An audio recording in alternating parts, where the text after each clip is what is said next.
Well, towards the end of his life, he started to think about other things to do, and he was doing a podcast, of course, and he had a comedian on his show, and he was friendly with Will Sasso, and he was starting to do some one-man shows, and you and Roddy had kind of talked about, his visions of maybe not exactly being a stand-up comedian, but sort of, kind of being a stand-up comedian and doing these kind of one-man show concepts.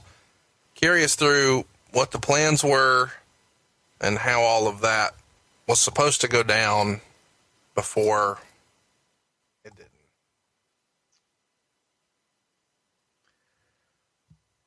I really, how do I say this? I tried to prepare myself for this, really and truly did. I tried to be cold here. Roddy, dear friend of mine, and I love him to death, absolutely love him to death. And the last time I saw him, I had my daughter with me, and we had dinner, we got together, and we talked about things for the future. We had an idea that we were going to do a two-man show and go on the road. We had dates booked in Texas. We had 5 dates booked in Texas that we were going to do a promotion with Rocket Fizz. And we were working on that. From there, we were going to basically get the bugs out here. And then we had 6 or 7 dates in the UK.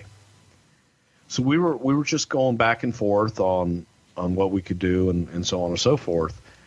Last time like I said, last time I saw him, I did his podcast. I don't even know if that ever aired, but he even put my daughter on the air and interviewed her for part of the podcast, which was really cool.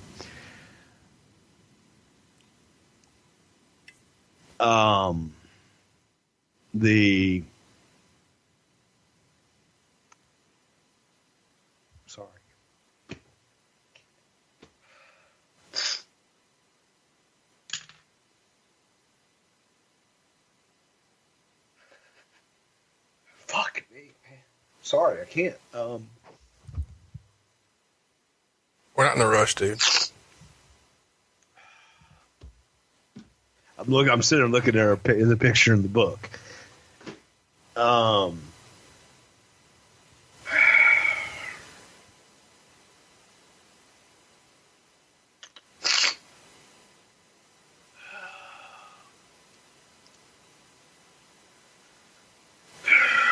Where'd I leave off?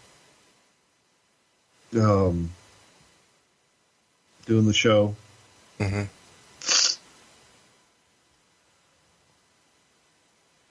We've been talking, just going back and forth, and I was in Rockport, Texas. I was at a friend of mine's, and I get a message at night, and it missed call. My phone never rang, and all of a sudden, how like your phone kind of shoots up, missed call, and a message, and it was Roddy Piper. So I tried to get the message, and it wouldn't retrieve it because of the area I was in. We went home, and I was at his house there in Rockport, a friend of mine's, and my phone rings the next day. It's another friend of mine, and he says, "Hey, man, how you doing?" I'm like, "Hey, everything's good. I'm down here in Rockport." And he says, "Some shit about Piper." And I'm thinking, oh, fuck, what did he do now? Because Roddy had just been on TMZ for some outburst or something he had done. And I said, oh, fuck, what did he do now? He says, oh, my God, you don't know. I said, what? And he said, man, he's gone. And it there's some guys, and there's sometimes when you hear that, you go, okay, I expected, I knew it was going to come. And you become callous in this business. You really fucking do. And I remember I was in a room full of people, and I met eyes with my wife, and she just knew something was wrong. And I walked out, and I went down to the water, and I immediately tried to listen to my message from the night before, and I couldn't fucking get it. And I called. I kept calling Roddy's number, and it kept going to voicemail. And I went in and I checked my phone, and I saw the TMZ deal. And right about that time, I called my buddy at TMZ. And I asked him, what the fuck happened? And he told me that, he passed. So I hang up with the guy from TMZ, and I just try one more time to listen to that fucking message. And I get the message.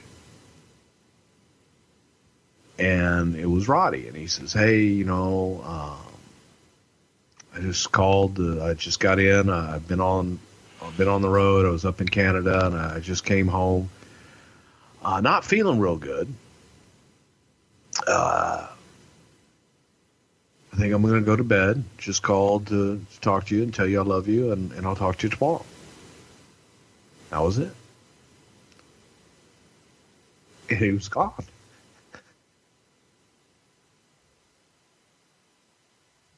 And I reached out, to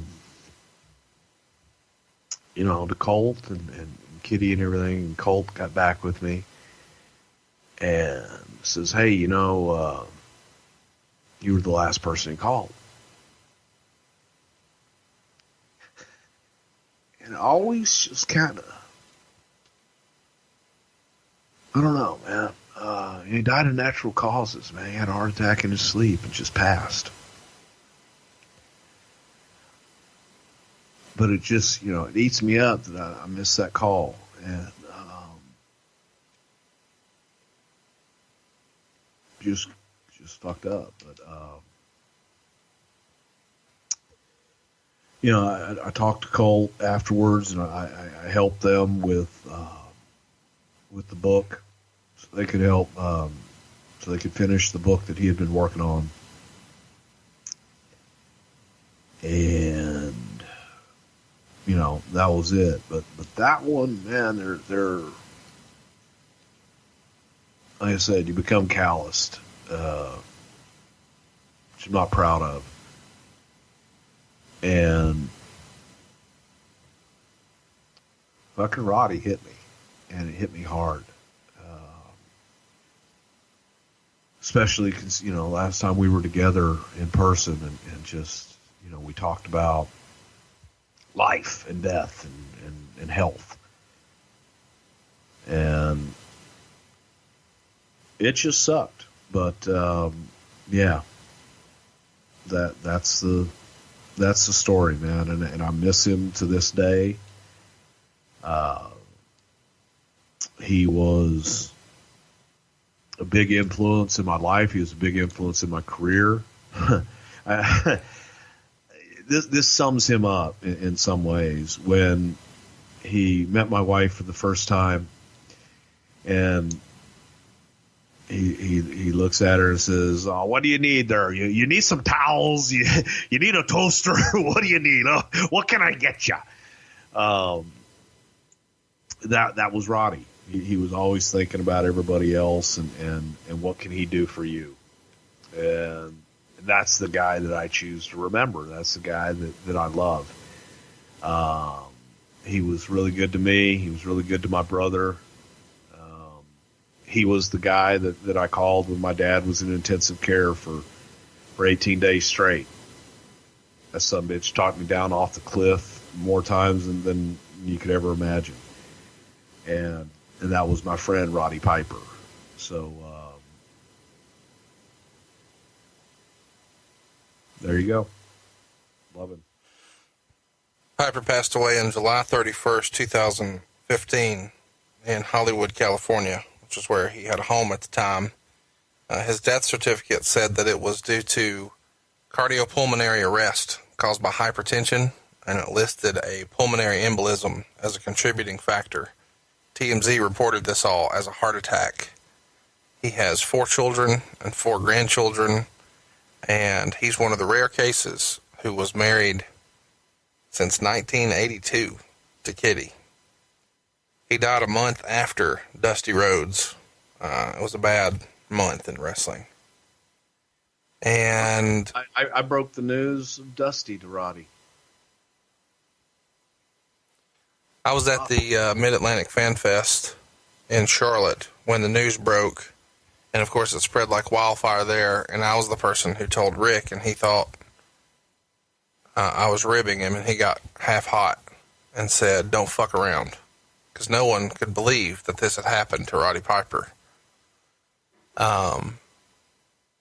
In his HBO Real Sports interview we talked about earlier from 2003, he talked about the fact that he had to go back to the WWE that year because he couldn't access his pension fund until he was 65 years old. And he said, "I'm not going to make 65. When he passed away, he was 61.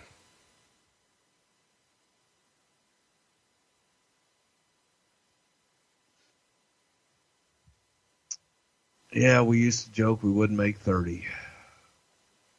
So we both kind of beat the odds.